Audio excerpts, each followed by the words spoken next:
ప్రభునామమున అందరికీ కూడా మా యొక్క అపోస్తుల సువార్త పరిచర్య తరపున మీ అందరికీ కూడా మా యొక్క వందనాలు తెలియపరుస్తూ ఉన్నాం.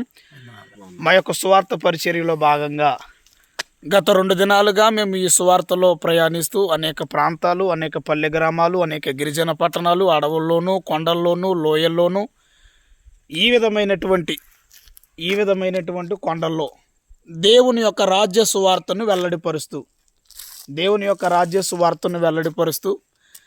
క్రీస్తు ఎరుగని జనము దగ్గరకు మేము వెళ్ళి ఈ అపోస్తుల సువార్త పరిచర్యను అందించడానికి దేవుడు మమ్మల్ని అంతనో బలపరిచి ఆయుష్కాలము, ఆరోగ్యము, క్షేమమును ఇలాంటి ప్రాంతములలో తిరగడానికి గొప్ప ధైర్యమును ఇచ్చుచున్న దేవాది దేవునికి వేలాది వందనాలు తెలియపరుస్తూ, అలాగుననే ఈ స్వార్థ పరిచర్యలు మరింత బలముగా ముందుకు కొనసాగిపోవడానికి ఇంకా ఇలాంటి అనేకమైనటువంటి ప్రాంతాలు, ఇంకెక్కడైతే క్రీస్తు స్వార్థ తెలియని ప్రాంతాలు ఎక్కడైతే ఉన్నాయో, మారుమూల గ్రామాలు, అవన్నీ కూడా ఈ యొక్క స్వార్థలో మేము దర్శించుకుంటూ ఈ యొక్క యేసు క్రీస్తు సువార్తను ప్రకటించడానికి శక్తియు, జ్ఞానమును, బలమును ఆ దేవాది దేవుడు మా అందరికీ కూడా దయచేయడానికి అపోస్తుల బృందముగా కూడి ఉన్న మేము, బ్రదర్ హానోక్ గారు దీనికి హెడ్గా ఉండి మమ్మలను అనేకమైనటువంటి పట్టణాలకు, అనేక ప్రాంతాలకు, అనేకమైనటువంటి మా జీవితంలో మేము అనుకోలేదు